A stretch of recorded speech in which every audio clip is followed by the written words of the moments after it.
Assalamu peace, it's Coach Fatimah. Assalamu alaikum, pieces, Coach Nyla. Listen, sorry, but it seemed like this is, we'll see. Video started. All right. Welcome, y'all. Welcome. Um, we are back with our next installment of the Introduction to Polygamy class that we've been doing. Yeah. Yes. And we started this last week, and a lot of people have been calling for it, and we're going to be tackling and talking about different topics that are very pressing in polygyny because we're always concerned about best practices for best results. Now, we're going to do a little bit of housekeeping. If you're with us on YouTube, make sure that you all let us know where you all are at. Walaikum salam wa rahmatullahi wa barakatuh. Someone in the chat already from Greece. Thumbs up if they can hear. Yeah, that's what I was going to do. Okay, you guys can hear us? Sounds good. Give us a thumbs up if you can hear us. I'm pretty sure that you can. Also, this is the second week that we've actually been talking about different issues in polygyny and giving you some tips about how to address them, because these are all important. Anything that we talk about on our Facebook, on our YouTube channel is all important. Now, if you have not subscribed to our YouTube channel, make sure you do that. Share this video, because sharing is caring, and hit the notification bell so that you're notified every time we go live, because you won't want to miss out, because we're going to be going live every week on a different topic in polygyny pretty consistently. So yes, hello from Greece. Hello. Hello and welcome to our channel. Yes. So this week, the topic for this week's introduction to polygyny.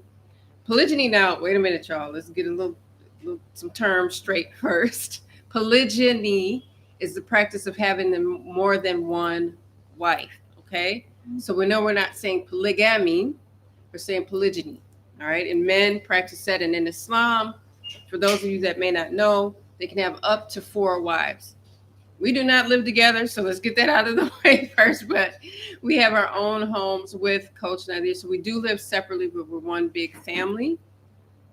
Just want to tell you guys that, all right? So yes, New York in the house. Welcome. And sometimes we are going to say polygamy is going to be interchangeable for the most part. You know, our book is called Let's Talk Polygamy Uncensored, and it's the umbrella term of polygyny.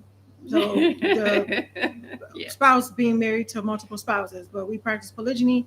But polygamy is the widely used term, and usually when people are talking about polygamy, they're talking about polygyny. Yes, we've been corrected, and people have been loud and wrong. So we are from the United States. Somebody just asked, and once we get finished, we're going to take a short Q&A. It's going to be brief. However, have your questions ready for the end of the live, like right toward the end, and you're going to put question marks in front of your questions so that we can readily identify them. Okay, on YouTube only now. IG, if you are not over by at YouTube, go to our YouTube channel. Okay, Outstanding Personal Relationships. Get on over there if you want to ask us a question. All right, now's the time. The time is now. So we're gonna get into it. Say Coach. Go on up all the airtime. It's all you. So what you gonna do? Hey. Okay. All right. Yeah. This week, guys, we're going to talk about the Sidechick Homewrecker label that gets thrown around, and they'll call it the Sidechick Homewrecker hierarchy. So we're going to be talking about value. We're going to be talking about labels and misinformation. We're going to be debunking much of it. So one of the things that subsequent wives are called, because remember, now in Islam, Muslim men can have up to 4 wives. So although you see 2 of us, 2 more slots can be filled. That's what the coach out here wants to do down the line. However, right now there's only 2 of us. So with that being said, one of the labels that gets thrown around a lot, and I mean a lot, is this homewrecker label that subsequent wives tend to get. Okay. Now, some, not all, because remember, if it doesn't apply, let it fly. We're not talking to everyone because we know everyone does not have that negative, immature, violent energy about themselves. But some, and you know who you are, address subsequent wives as side chicks, home wreckers, baby mama, jump down. I mean, all of these horrible things. Now, what is wrong with that? What's wrong with it is we're using language wrong. Okay, not we, some of y'all, some of y'all. So we have to get into it. We're going to go there. So language is an issue, and from the perspective that we come from an Islamic perspective, we're all wives.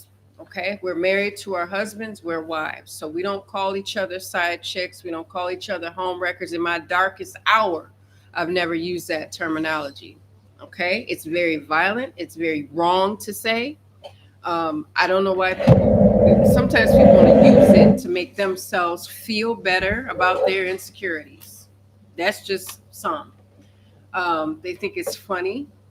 They think it's with it, and society accepts that term because the first wife is the one that's supposed to be there.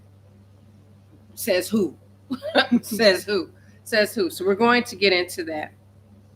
So one of the things that wives tend to do is use this term, and then they wonder why they feel cheated on, because you're using a perspective that is toxic. Mm-hmm. So if you call your co-wife a side chick or a home wrecker, guess what happens to you?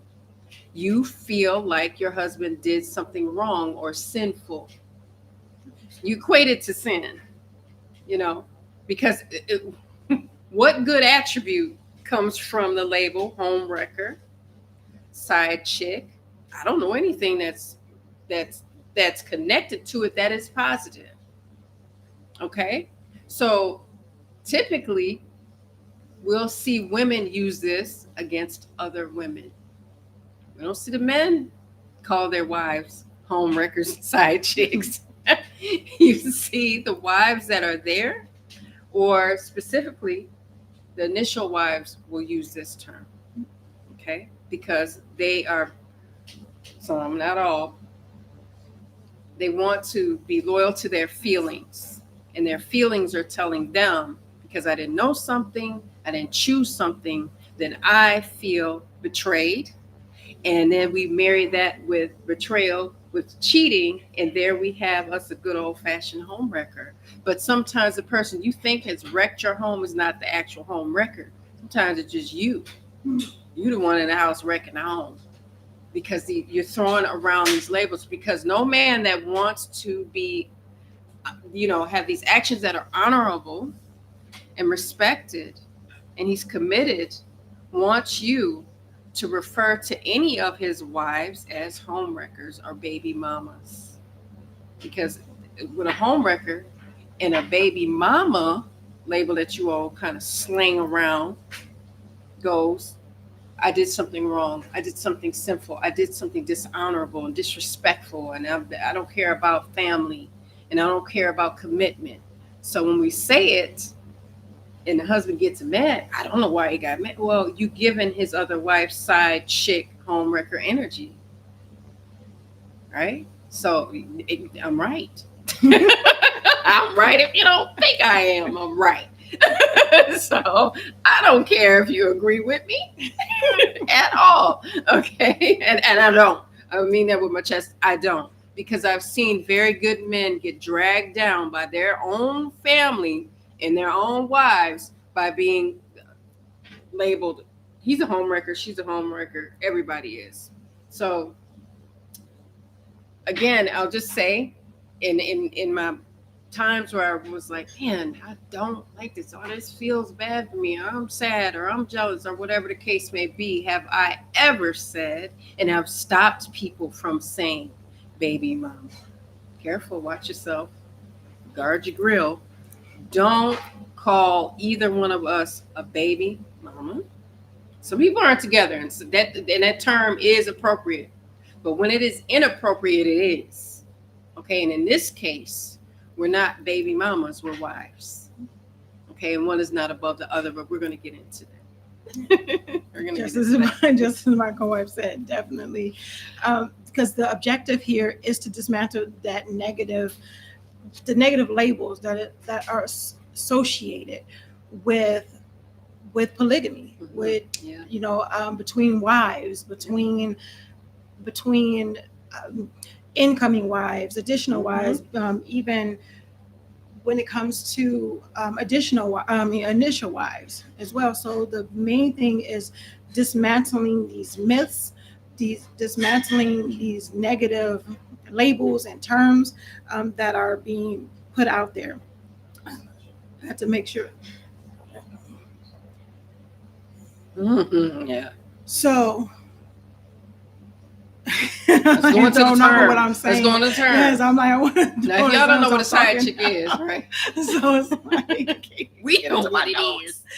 So I put on my notes so I can be on track of certain things, because I know you guys. Some of you may wonder what that means. What is a side chick? What does that mean to have this side chick mentality or this hierarchy mentality? Is this better? Is it, what is it, so to speak? Well, we'll go out and, like I said, it's easier to see celebrities and kind of take a celebrity stance on things, or show celebrities or people that whether they're on YouTube, whether they're Facebook, whether they're different types of what are they, content creators. You can point them out because they are known. You can see these things. We'll go into a quick little story or give you an idea. We'll talk about Derek Jackson, so to speak. He had a lot of side chicks. However, what is a side chick? He had a woman who was not his wife, and he had this whole reputation of telling people what type of men that they're supposed to look for, and how men are supposed to treat them, and all these other things. But all the while, he was cheating on his wife, or he was messing around with these other quote unquote side chicks. He had and he was dissing polygamy, talking bad about it, everything like that. He was talking about bad about men cheat. All the while he was turning around, he was just doing the same thing. He was doing the thing that he was talking about you shouldn't be doing, except for the being honorable and the polygyny part. He didn't do that. Don't be honorable. Let's not do that. So his side chick, the woman who was not his wife, that he was just prancing around, parading around, that he was just, oh my gosh, she's just so beautiful and wonderful, decided to get pregnant by another man. So she was one for the streets. Usually those are what side chicks are, for the most part. So the term is very disrespectful. Some people say, and some women say, well, I don't have a problem with being a side chick. I don't have a problem with, because, and it's not because they actually really want to be a side chick. They actually want to be with the man, or they want to have this particular relationship. And because polygyny is treated like such a taboo topic, like it's something that's so wrong to do, or that you're beneath any type of moral or well-meaning, or a woman with sense to want to be a part, or to be okay with being a part of a polygynous lifestyle, polygynous family, a polygynous marriage, that it's a lot of things are being just swept under the rug, or being hidden. And so it's very immoral. So you have a lot of those things that come into play. So going into calling a wife, a person who is honored as her role as wife, a side chick, makes it look really bad, not only on the women, but it makes it look bad on the husband. So get into a number of different things where the core problem lies. And of course, my co-wife hinted on it and got into it a little more at the beginning about whether it's jealousy, whether it's having issues or saying that, you know what, well, I'm supposed to be here or she is supposed to be here, and the incoming or additional or other wife is not, because polygyny is not recognized like that, for the most part. Because we have a number of people who are just, like I said, ignorant, where that means you just don't know. People will say, well, isn't it illegal here? Isn't it that like this here? Isn't it that here? No one's, knocking down anybody's door, hauling anybody off to jail because they're practicing polygyny. The interesting thing is what is actually constantly pushed is having these multiple girlfriends, having these side chicks, having these things, because it breaks up the nuclear family. It messes with morality. So the morals of it all is out the window, and people do not have to take responsibility for their actions. But if you're married to a person, if you're married to multiple people, you have to take care. There's responsibilities in this. There's responsibilities in this. That's why when women have the knee-jerk reaction and say, well, can I have multiple? If he can have multiple wives, and I don't have a problem with having multiple husbands, or maybe I want to have multiple husbands.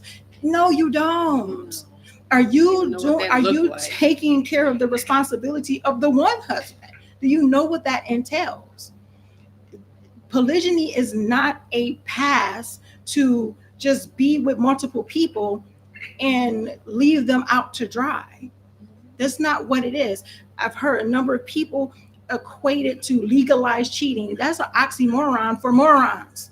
It doesn't make any sense, So when it comes down to it, as I stated before, it's okay to be ignorant at first if it's your goal to be intelligent over time. And this is where we are helping you to become intelligent with knowing the terms, knowing what it means, knowing what this looked like, and also taking a step back, letting your breath be your first word, and say, you know what, let me think about this before I spew negative energy or before I spew ignorance, out on something that is moral. So the core problem is the ignorance. And then you go into the other problems that come into it. The other problem is the mindset.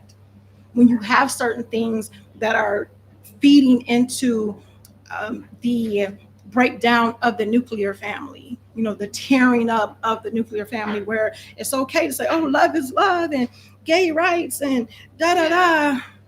But when you have the moral compass that says, what would be better than the single parent household is this woman being married, these kids having a father, a father figure around, and the family is actually taken care of, and people are learning. The wife is learning. The children are learning. Everybody's learning around the board, and they're growing together, where they're not struggling, and these kids, not even just the boys, the sons that are in it, if there are sons in it, being in an environment where they're statistically shown to fail. Yeah, and one thing that we confuse, we get mired in terms. So there's a difference between lawful and legal. Now, in the States, you can't hold two marriage licenses. But since we're practicing Muslims, you can lawfully be married to more than one wife. See, we want to hear the truth until our husbands tell it. Okay. We want to hear it until it comes to them. So when they start talking about polygyny, or they want to discuss polygyny, then we get hemmed up in legality, ego, comparison, and a lot of that comes from fear. So we want to hear it all until he opens his mouth, because we're supposed to be in a world that is strictly and only run by women, for women, and be loyal to how women feel. And feelings aren't facts. And we always need to check if something is actually happening to us. So are we really being cheated on because our husband married again? Is that cheating? And some would say, yes, it absolutely is. That's why it says who? It says your ego or his movement. Because a lot of men want to expand family and they say, well, the wives will say, I'm not willing to have 10 kids. Well, there's a solution for this. But when he starts to talk and tell the truth, then we shut it down. I don't want to hear your voice unless it fits my agenda. Then I will hear it. Then you may speak. So a lot of women want to raise their husbands. They don't want wifehood, they want motherhood. And you can't raise a man that's raised. That's not your job. Right? So when we're attaching negativity to polygyny, then how do we sit there and say we'll raise healthy children? But we made it so toxic that they can't see polygyny any other way than being negative and destructive and violent. Let's say the husband didn't say anything. Maybe you didn't know. Okay? But is it your job to place poison on your child's plate for their dad? Is that your job? Because a lot of women will do that. And typically, it's the initial wife that'll say, look what he did. Look what your father is. He doesn't love us. He doesn't care about us. Those children grow up to be adults who have memories. And you're creating a core memory that is negative and toxic. So how can a man come from up under that? If you're the one that is poisoning the family, you can be mad all you want. You can be jealous. You can be hurt. You can be all the things. But just because you're in pain does not mean you get to treat somebody else poorly because of it. There's a decision to be made because you can't unring the bell. You can't unring the bell. Once you release all that negativity and all those feathers into the wind, you can't capture them. Mm-hmm. So we got one time to do this the right way. And if we use our children as chess pieces and pawns and even our co-wives and think we can manipulate a situation, we have to be very careful. We have to be very careful because you don't want to be burning up bridges, especially in your family, especially with loved ones, because you do not know when you're going to have to cross back over it. You're the one created the chaos. You're the one set the family on fire with your ego and your attitude and your negativity, especially those of us that are Muslims and we know that polygyny is allowed in Islam. It's very clear. So then we'll go, oh yeah, but there's all these different, yes, you have to be qualified to practice it. Yes, that is clear. You have to be qualified to practice it. But even the men that qualify, you find something. Nope, taking my husband off the table because he's mine. And when we say my husband, that's fine because we need to pick him out in front of a crowd and so people know who I'm attached to and who I'm married to. Yes, absolutely. But when you use the word mine in a different way with a different energy and a different intention, that means ownership.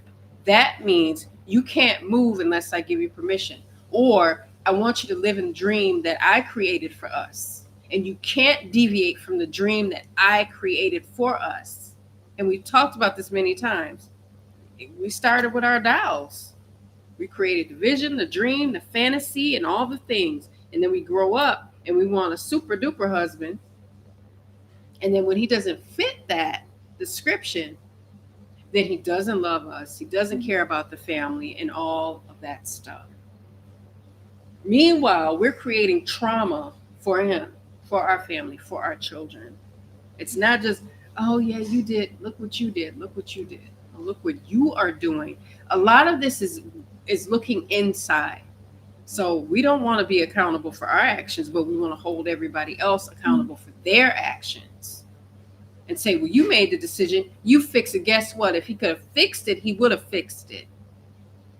Just for peace sake, he would have fixed it.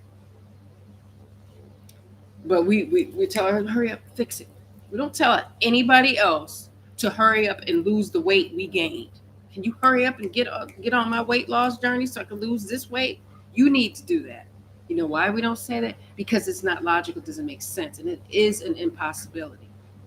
But yet and still, we'll tell our husbands, fix all the damage that I created, chaos I created, and fix all the damage and chaos you created, and fix the kids, fix your parents, fix society, fix everything. And then I might be accepting of this lifestyle. Maybe you don't want wifehood. You want to be somebody's mother. Not everybody, but some do. Okay. Yeah, there are different levels too of it. And when it comes down to it, I know we are getting on the women and the wives, because when it comes down to it, that's what we are. We're women, we're wives. However, everyone involved has a part to play in this type of mentality and in this type of hierarchy. And I'm gonna get into that in a little bit.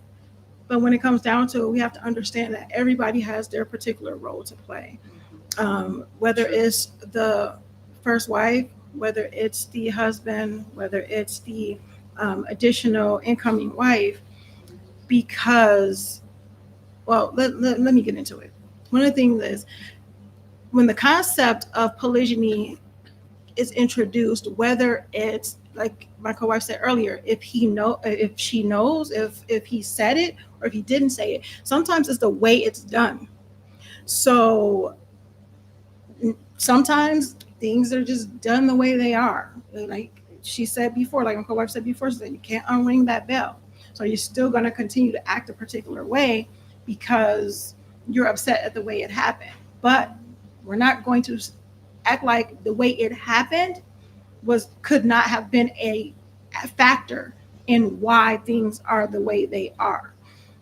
However, getting into growth, getting into change, getting into being more mature, that's how you get over that. So we'll get into the getting over that, but let's get into how everybody has their role to play in this mentality.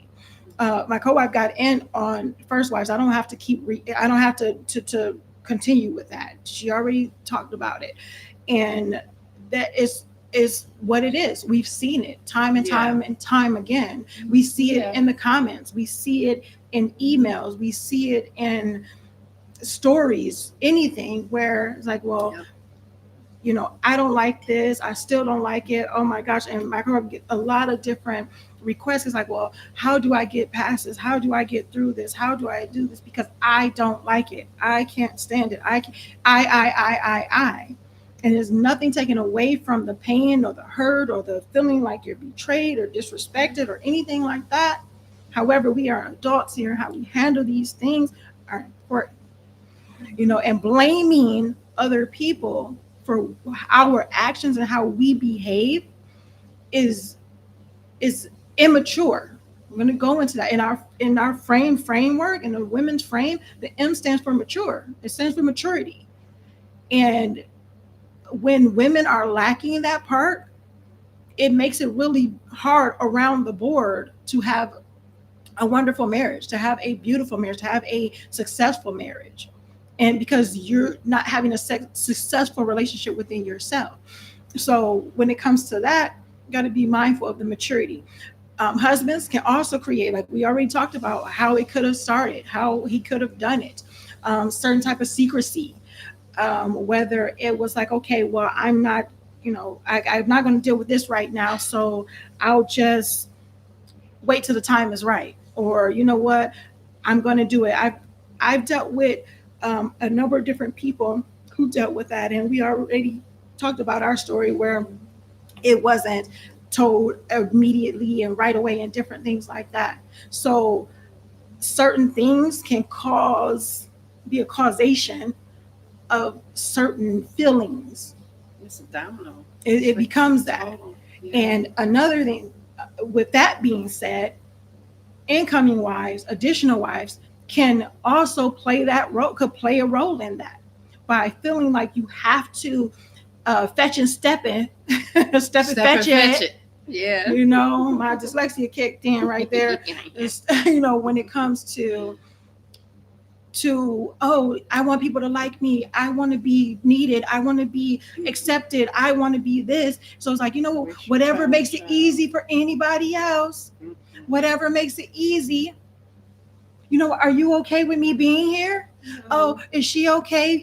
What can I do to make everything okay? I was at a point in my marriage that I was like, I will leave this marriage just to stop the hurt, the pain, the drama, the anything. Same. All of that. Energy. All of that. Yes, right. Because of the internal feelings that we have, or the core values that we may hold, or the core beliefs that we may hold. And beliefs may not even be true. It's the things that we believe because this is what we were conditioned to believe.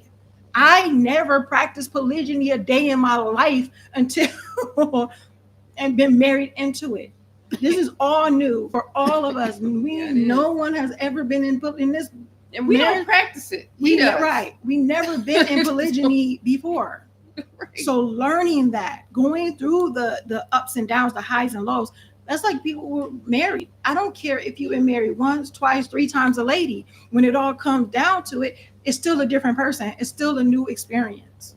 Yeah. It's still a new experience. So when people say, well, I made him into this husband that he is, that's not necessarily true. He is going to continue to grow, evolve, or change or whatever, because he may not even grow. The first wife may not grow. The second wife may not even grow. And we've seen it. May not grow. Yeah, we've coached it. Yeah. That don't mean that they don't change. Yeah. They may not grow. Yeah. But when it all comes down to it, if you want success, for one, mind your marriage. Mind your marriage.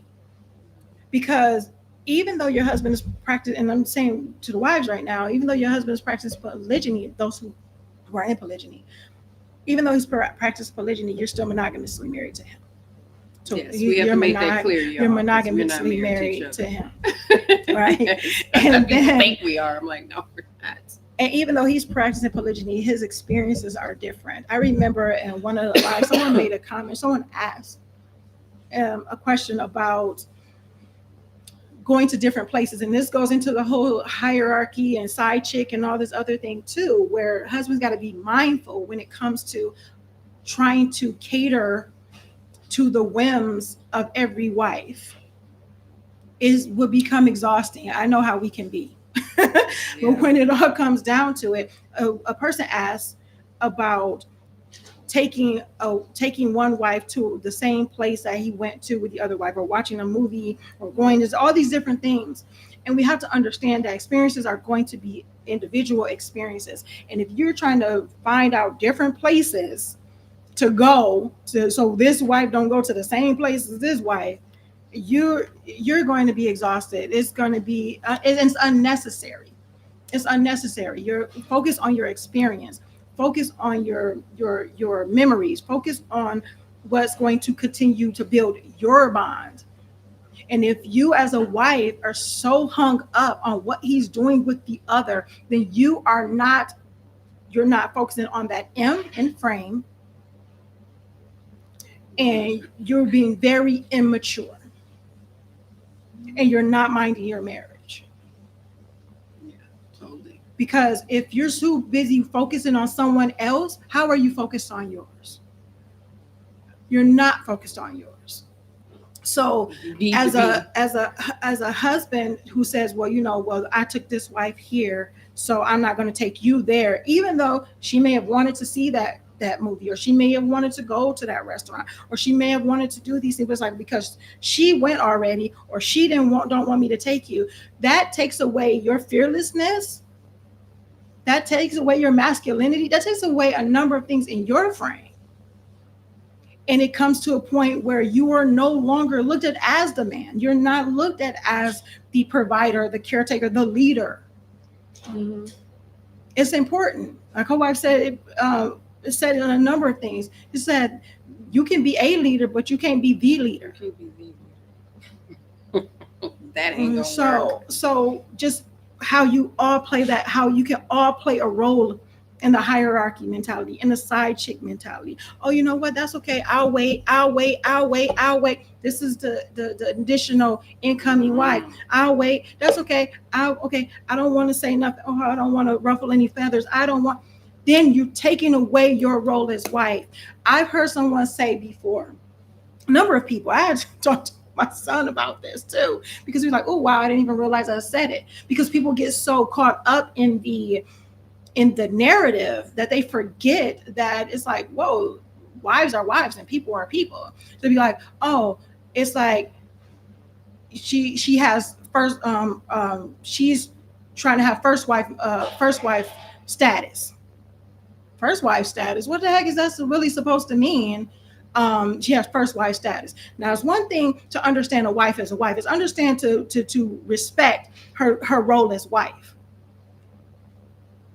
But to say, well, I can't say certain things because if I say how I'm feeling, then that constitutes as first wife status, not wife status. I can't say the things that I would like to have or like to do, or, when I would like to do these things, because now I'm putting myself in, and I'm not saying just me, I'm not saying that just I'm saying in general, totally. Where it's like, okay, I can't say anything that may seem like something that a first wife should say, because like my co-wife said, you're supposed to be here. You stay in your lane, and your lane is back there, or your lane is after.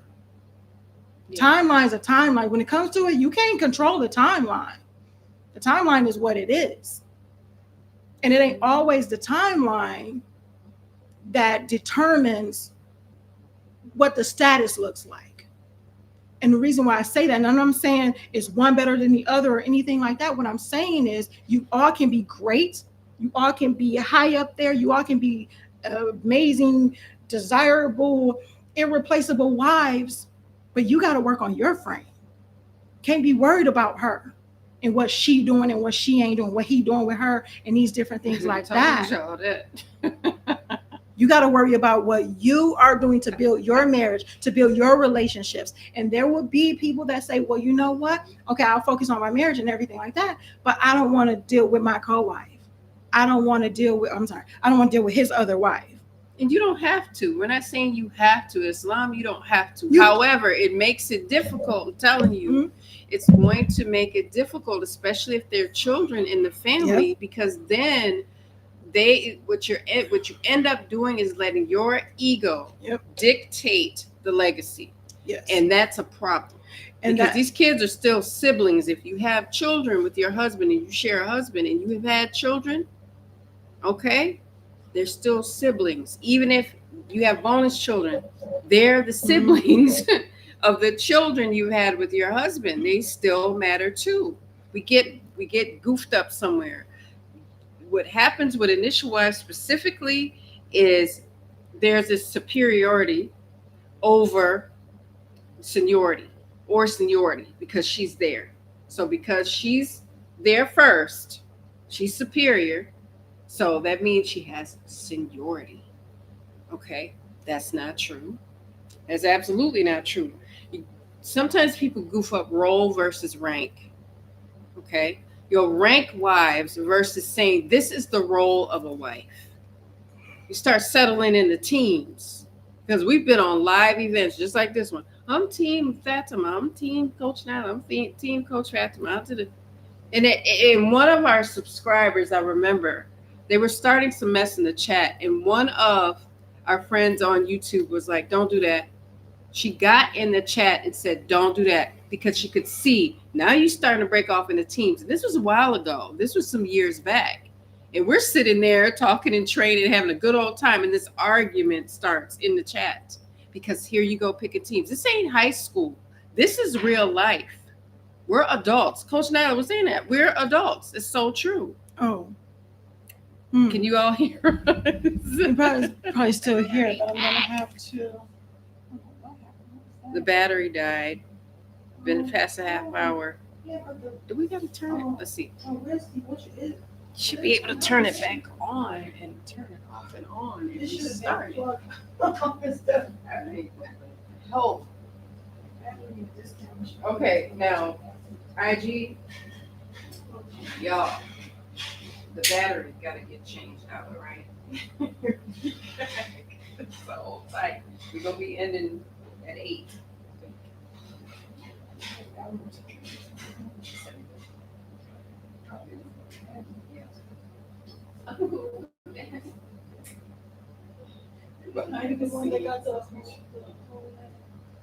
Oh, yeah.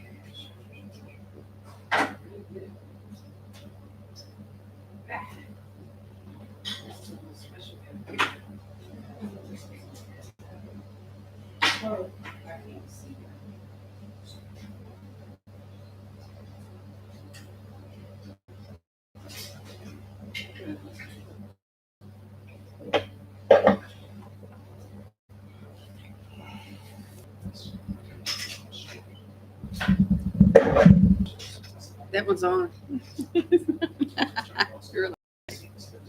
Yeah. Sounds good. Image froze. Yes, it did. It did. I see these. I went to them. What it says. Yeah. What? What? Okay. Mm-hmm. Okay. We're back. Okay.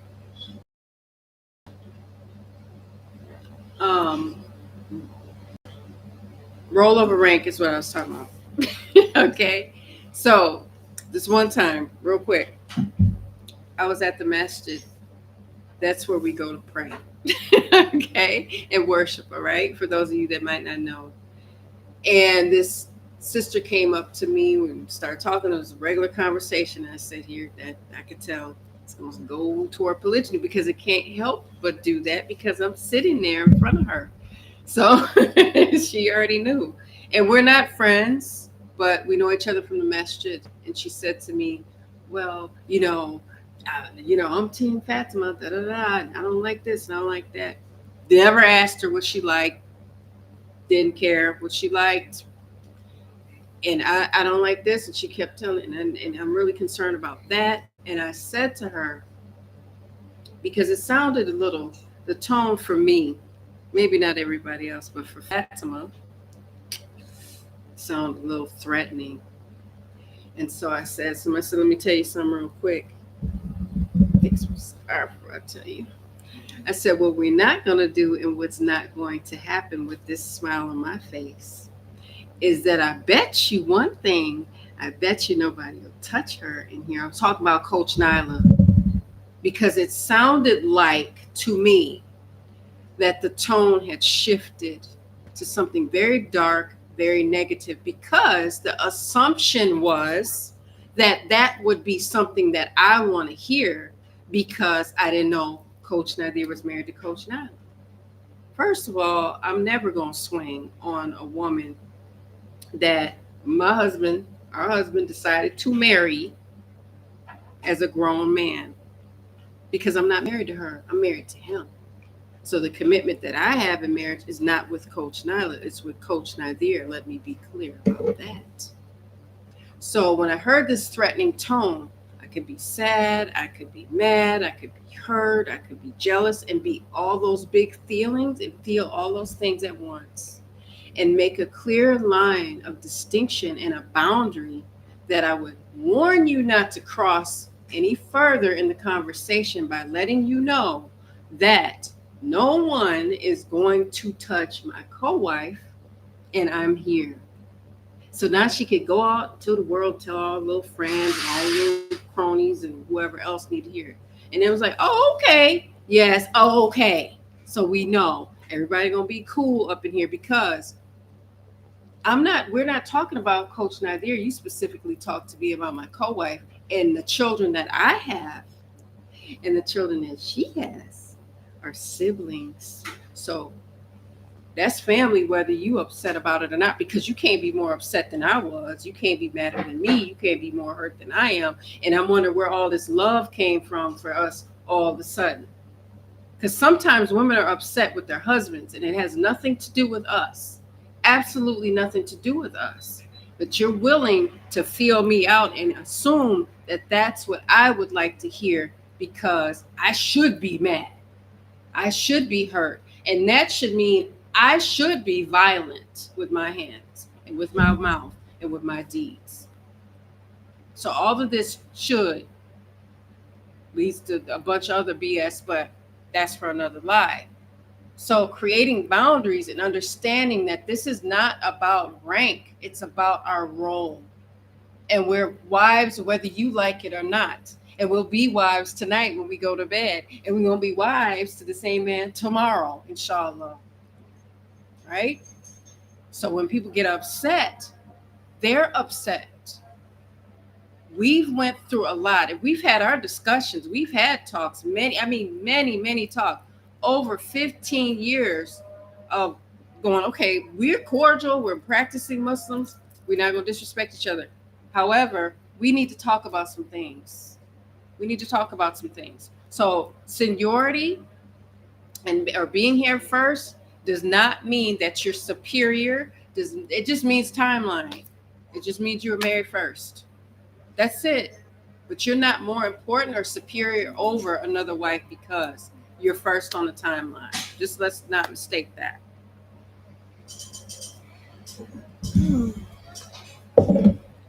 Yeah, I'm thinking about, I was listening to my co-wife and thinking about different things and the timeline of it all. When she said 15 years, like 15 plus years, and we sit in front of you able to talk about this, come up with different things that we wish we've had back in the day, 15 years ago, those different things. And I remember before we wrote this book, and even writing this book, if you guys haven't gotten it, make sure you get it. Polygamy, what is it? Let's talk polygamy.com. I say polygamybooks.com. Let's talk polygamy. Oh, that's it. Okay, polygamybooks.com. My brain was like polygamybooks.com, but let's talk polygamy. Either one. But going through this, you think about what happened and what we went through and the things that you went through. I'm the type of person, I'm still the type of person that's like, okay, I want things to be peaceful and happy. I told you guys earlier, the thing was like, okay, I'm willing to, maybe I need to walk away. Maybe I need to, request a divorce or whatever the case may be if it's this much of an issue, if it's this much of a problem. However, thinking about who I am, what I can bring, what I actually wanted. I remember my bonus daughter was like, that was the thing that bothered her when I made a comment to her about what I wanted. And, that like, it didn't matter, like it didn't matter what other people wanted. So we had to have a conversation and a discussion of what that actually meant. My wants is not to negate anybody else's wants and their desires and their needs and their place in their family.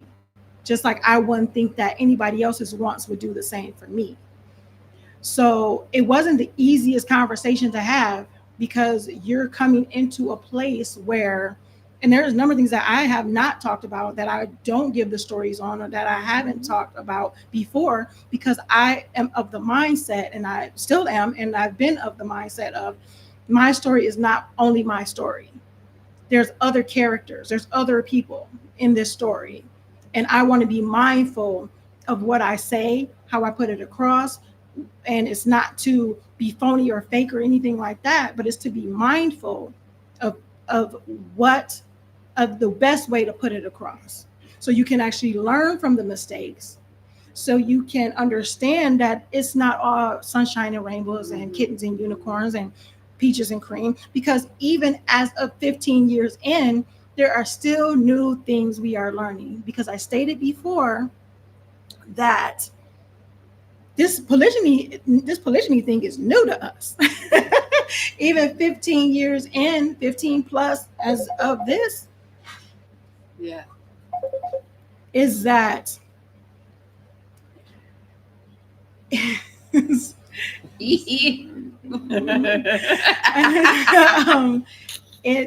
when it comes down to it, is that being in this, that there's still going to be new things. That's even for a person in monogamy. Yeah, it's life. It's like it says, I don't care if you are, I think about when I was in college. I think about even when I was in elementary school, middle school. I don't care how long I've been in school. Each year was new. Each year was different. You're different I was learning new things every single year. And it was scary the first day, every single time. Every single time. Kids. So you think about that. There's a lot of changes, new things that go on. And being able to look back on it, because sometimes when you're in it and you're growing through it, you forget that this is what it looked like 15 years ago. This is what it looked like 11 years ago. This is what it looked like. And so when we're talking to you, we have to go back. We can't just sit from where we are right now. Like we tell you guys not to compare your chapter 1, 2, 3 to our chapter 15, chapter 14, chapter anything like that. Yeah. But we also have to sit here and understand that, you know what? We have to remember what our chapter 1, 2, 3, 4, 5, 6. Yeah, and that's why we're here. Exactly. Like. Well, that's why we're here, because we know what it looked like. Yeah. We've had very candid, off the cuff conversations. We sat down. Coach Nyla reached out to me and she was like, "Can we like talk and things like that?" And she told me she was nervous, and I'm like, I ain't nobody to be nervous for, but I got what she was saying. This is a big move. This is a really, really big move, because it's a lot of people in this family at that time to judge. It was judgy. It was judgy. It was judgy. Like, my 4 daughters are still 4 daughters that are women. And when I tell you, shout out to y'all, love y'all, they wasn't no joke. And then it wasn't even, I was thinking about personality. We were at an event. I was thinking about personality. And I said, sometimes it ain't even about the personality. It's about, I'm standing here 5 women deep. Okay? Eid. All 4 daughters, me, is a lot of eyes on one woman.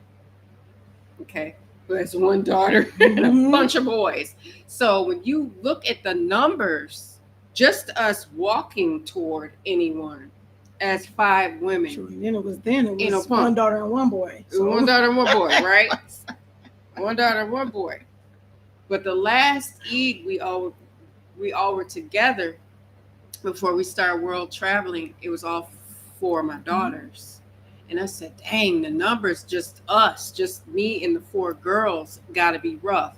And us walking toward anyone we don't like, you gonna know we don't like you or we don't appreciate, because the faces is looking like serious.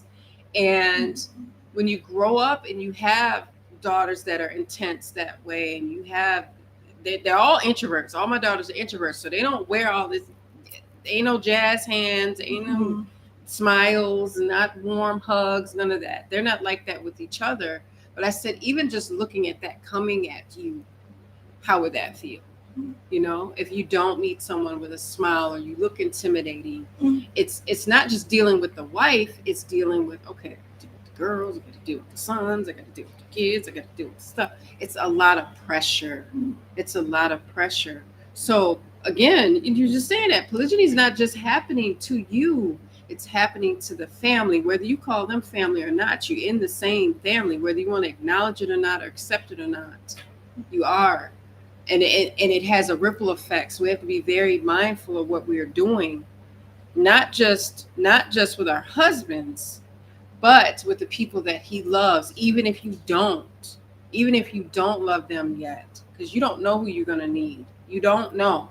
So don't be so arrogant, not everybody, but don't be so arrogant as to not get out of the way of your own ego, because that's what's standing in the way oftentimes. And you don't know, the Creator could make you need somebody that you don't appreciate. Walaikum salam wa rahmatullahi wa barakatuh. Not only ego, but insecurity as well. Yeah. And where you headed? Here. Okay. Not only ego, but insecurity as well. Yeah. Can definitely get in your way. I know that. Like I said, I've said a number of parts with my story and the feelings and the different things as far as that. But being able to go through different lessons, not just lessons of reading particular books and going to different seminars and webinars, and nothing that has to do with polygyny, because that wasn't even around like that, to what we were doing, is to us putting things out like our programs and books and things as far as that nature, and having to grow through it and go through it, but looking at how these other other things that I was learning could play into my relationships, like how to be a better communicator, how to be a better connector, all these different things, learning that. But you have to, if you're going through this, and I had to really get out of my own way. I had to get out of the mindset of that I didn't belong.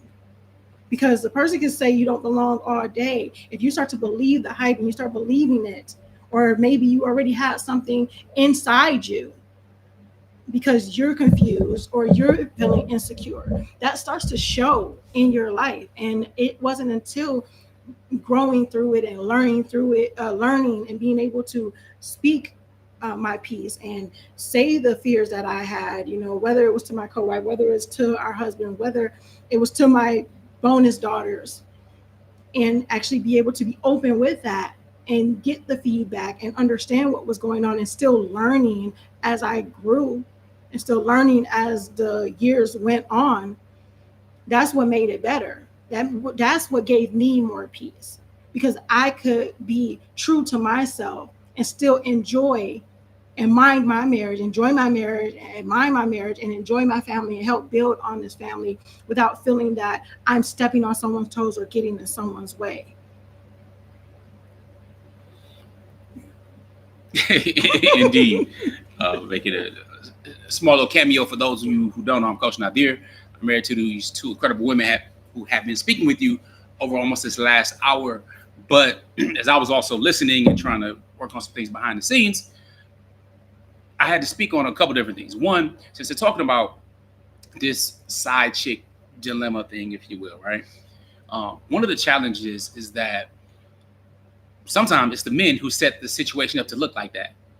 Because either you already come from a background of cheating, all right, having this before and trying to make it look good now after the fact, all right, or you continue to sneak around or do these types of things and people are popping up, or you are a serial monogamous or serial polygamous, meaning you've been married 10, 15, 20 times.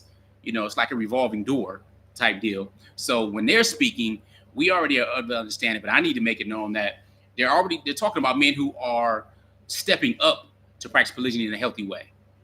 So the generalizations are that you are a man and you're stepping up to actually take responsibility, accountability for another family, and you're expanding.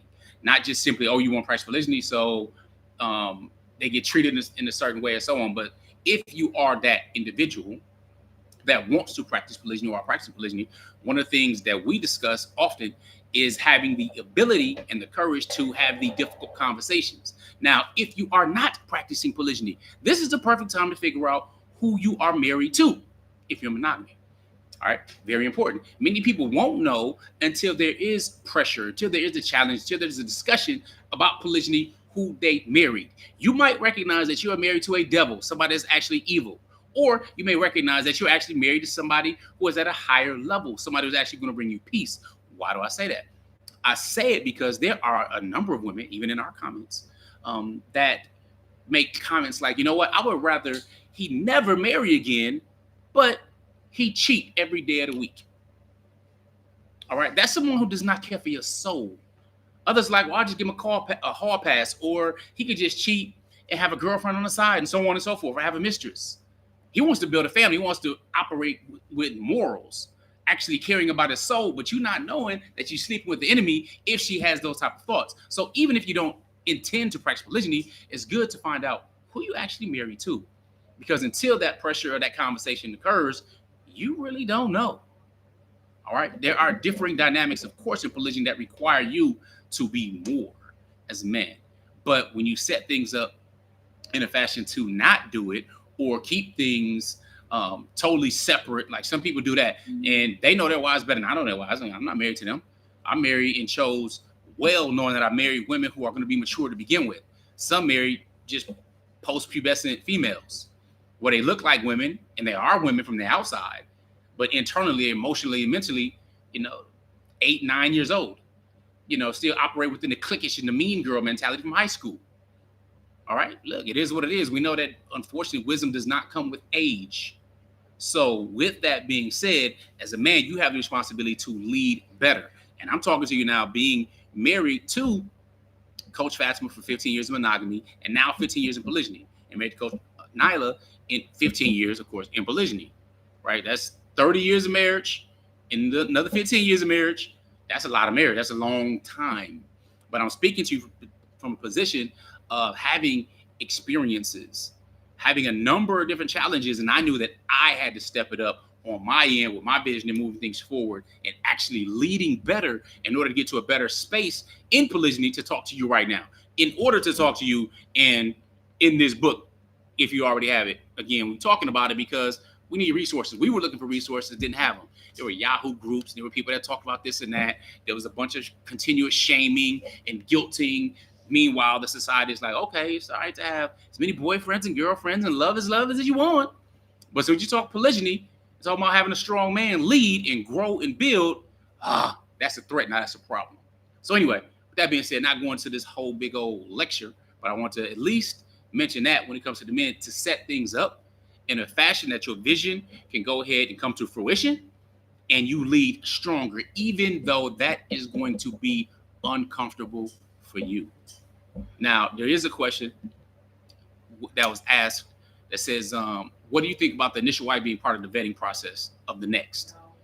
I didn't, that was, of course, addressed to my wife, so they'll talk about that.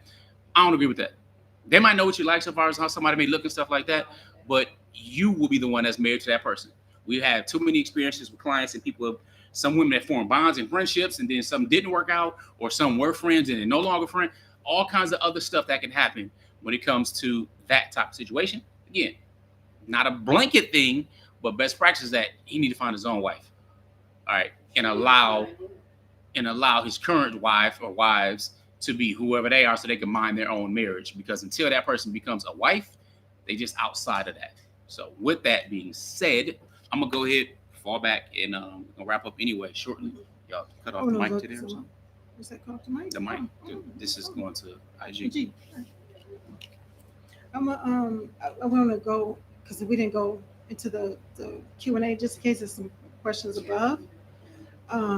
Inshallah, so that would be good. But yeah, like Coach Nazir was saying about not setting it up so he can, of course, tell it better to the men. But of course, I was speaking on that before too, that we all have our own roles to play when it comes to that, and even afterwards, even after the vetting process. I mean, not the vetting process. I just said that, y'all stop talking about that. But anyway, after the marriage and different things like that, there still can be where you're not understanding, or you don't even realize that you can still create that side chick hierarchy mentality, because the incoming wife or the additional wife is new.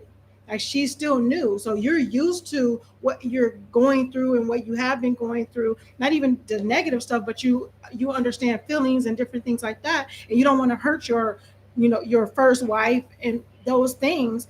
So sometimes, and I've seen it, so just being mindful of where the hierarchy will go, where it's like, okay, well, I'm going to have to take care of what's going on right here. I'm going to take care of this. I'm going to take care of this. And it's going to be consistently taking care of this and taking care of this, while the other one is sitting in the wings, or sitting waiting, or days gone by, or she's not, her feelings or anything like that is being considered too. Like, it's like, okay, well, you've been here already. There have been guys who have divorced their other wives because the initial wife had an issue with it. It was I wanted to put it in the light of this. Maybe think about your kids, or I've seen it in daycares, I've seen it in preschool, I've seen a number of different things where kids hurt each other, whether they're mad at a child, they want something that a child has, they take it, hit them, whatever the case may be. The child who gets hit is crying, hurting, in pain. This is what happens. Oh, you know what? Okay, it's going to be okay. And then they go over to the child who did the thing and continue to talk to them, fuss at them, scold them, say, "Oh, you shouldn't do this," but they spend so much more time with a child who did what did wrong than the child who got the wrong done to. I'm not saying that, oh, well, these are the wives, this wife is doing wrong to this other wife. I'm saying it's a similar type of scenario when instead of trying to be just and also understand, like, you can't play these games, whether it's manipulation, whether it's anything, and that can go for any wife. Because I've seen it on the other end too, where you have additional wives like, well, I haven't spent more time with you. I haven't spent this time with you. And, or, we haven't even built this relationship and you've been with her this time. And it's either or. It doesn't matter. It's wrong is wrong. Manipulation is manipulation.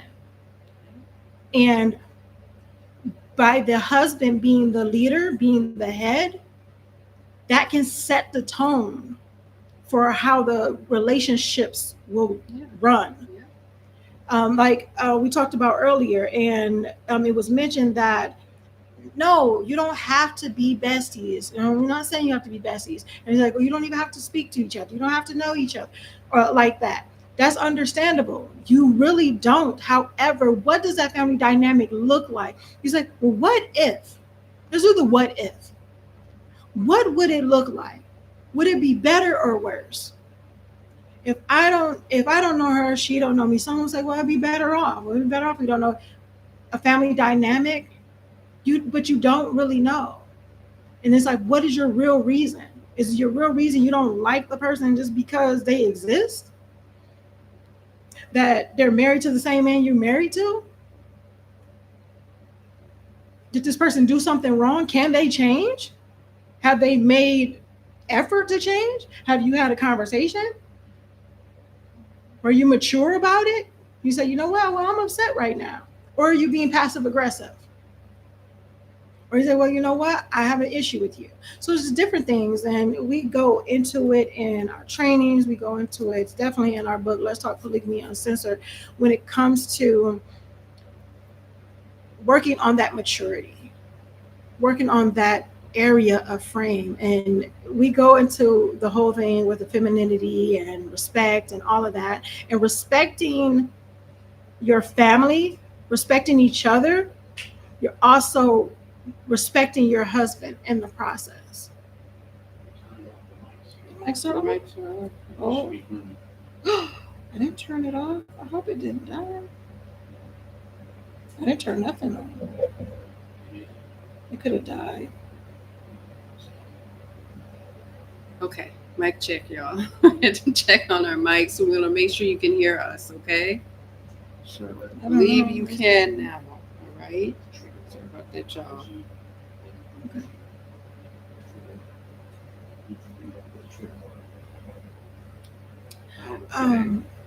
So if you're on YouTube, IG, okay, a couple things. Make sure if you guys want to connect with me, I'm confidence fulfillment coach. Make sure you comment heal if you're ready to meet true fulfillment. You're gonna have to look inward, do the work, but comment heal on IG. YouTube. IG, you're on YouTube, go to IG. Make sure you do that. And comment GTG. I'm the accountability desirability coach. So go into that. You want more information on gratification through growth coaching, and to schedule a discovery call with me, comment GTG on IG. So if you're on YouTube, make sure you go to our IG page at Outstanding Relationships. So we're going to go and look to see if there's no question. Okay. It was. Okay. Should he walk away after he finds out she's not a wife of poly? All right. I'm assuming that this is a question for Coach Nazir. It's not. It says, should he walk away? Should he walk away after he finds out she's not a wife of poly? Okay.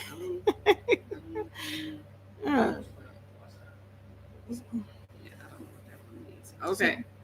The vetting question about whether the initial wife should help the husband find another wife, I would say no, because I think about if it was a friend of mine and she needed to get married and he needed to get married, I would not get in that because it's a decision that I think is a very intimate decision to make, and people's tastes can change.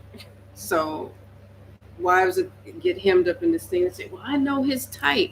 Well, types can change. We've seen brothers that one wife is Asian, one is Spanish. And you go, no, I know what he likes. I know his type. Careful with that. It's just a decision that he can make because he knows what his family, he does know what his family needs. And I think sometimes when we get in that decision-making process, it can come off as though we don't trust our husband's judgment when it comes to him building legacy and the needs that he needs to pay attention to when it comes to family. I don't know any man that goes out and looks for a woman that's violent and has a big mouth and is going to be for the street and things of that nature. So he knows what boxes to check so that he wants to create peace in his family. So sometimes we got to say, okay, let him do that without thinking you're giving him permission to do so. Letting means not creating chaos and issues and problems and trying to prevent him. Right? All righty. And the last question before we wrap up, it's should he walk away if he finds out she's not a wife of poly? If he wants to practice polygyny and he knows that and he finds out that, my thing is this: I'm not going to say whether you should walk away or you should or shouldn't walk away. I will say this: don't look at what you think that you can do, like you can change this person's mind. If they said this is what it is, kind of take it what it is. Because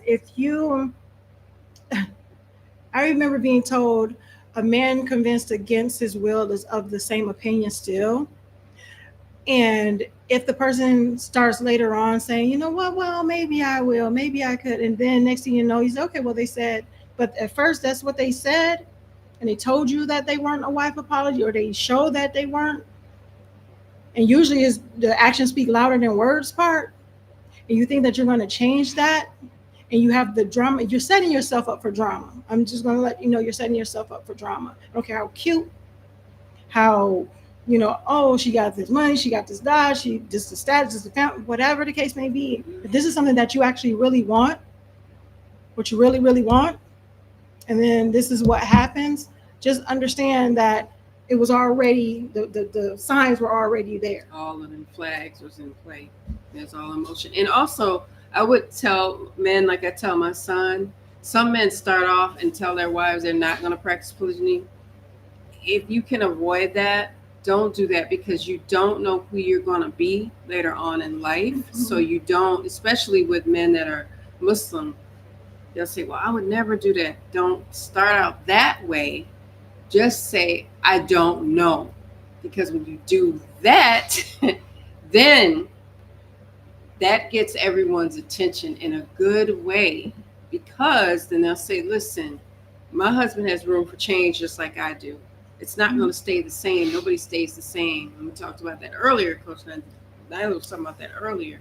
So just like I tell my son, don't sign anything or any marriage contract that says, I will never do that to you. I will never practice. No, you can. You absolutely can. You say it again. Yeah, he's told, Coach Nazir, let's be clear, has told him that, but I have told him that as his mother, because sometimes women will say, well, no, and then the tears are coming, and he needs to learn that not only from a perspective from his father, I've told him that as his mother, because he needs to hear it from a woman, because there's games that can get played, and he has to be able to identify that tears can mean sadness. Yes, Tears can also be manipulation. So I'm telling you, as a woman that's in polygyny, that's married to a man that's in polygyny, that has a co-wife that's active in polygyny, don't take that from yourself, even if these different tactics or things might be said or used or whatever the case may be, because it's not fair to him if he says, listen, I want to embrace Islam fully, but she don't want me to, or she won't let me in. I got to sign the thing. No. That would be as a man that's 18 and then you look up and you 30 or 25 and you want to practice polygyny, but you've given this word and this promise. Promise yourself that you won't take something from yourself that is allowed for you to do as a Muslim man. Okay, you can love someone all you want to. However, that doesn't mean you need to rob yourself of something else that you are allowed to do. So don't rob yourself of that. That would be my advice on that. So thank you guys for showing up and having such great energy and support for outstanding personal relationships. You're here on YouTube with us. Make sure you comment, like, subscribe, share the video. Share is caring. And we mean that. We mean that. We mean that. And hit the notification bell also so that you're notified every time that we go live, every time we upload. IG, make sure you go over to YouTube and do the same, okay? Because we're not arrogant and thinking everybody knows who we are, whatever the case may be. We just want you to know that there's so much information on our YouTube channel, guys. You want to make sure you watch not just my videos, not just Coach Nyla's videos, Coach Nazir's videos. Ladies, watch Coach Nazir's videos too, okay? Make sure you do that. All right, if you guys, make sure you go to Polygamy Queens, really. Oh, the words, good words. Go to Polygamy Quiz, Yes, not Queens, quiz, polygamyquiz.com. Take the Polygamy Quiz. Are you ready? Are you ready for polygamy? You're going to find out. You'll find out. You'll find out. And again, thank you for your support, Yes. for staying with us. We have some different technical issues. difficulties, but you stuck with us. We appreciate that. Prayerfully, inshallah, God willing, you guys got some good information from this live class. Make sure if you haven't, go to polygamybooks.com. Let's Talk Polygamy.com. Get your copy of Let's Talk Polygamy Uncensored. Those who are on YouTube, go to IG. Make sure you comment heal. Yes. And GTG. And GTG. And we will look forward to see and shift. And shift. We don't want comment shift. Okay. Know all the stuff and why. Yes, make sure. So shift, connect with Coach Nazir. That's for men. Men only. Shift. For women only. Women only. I have to be really clear because I forgot to say that. GTG and heal. And heal. Okay. Again, make sure you are. Actually, I didn't say this, but we're going to say it now. I'm going to end with some GLC. Make sure you're growing intentionally, loving fearlessly, and connecting on a higher level every single day. Look forward to seeing you next week on the next live class. Yes. Assalamu alaikum. Assalamu alaikum. Peace. That's what your voice is so much deeper. Peace. Alrighty. Oh, that'll do it.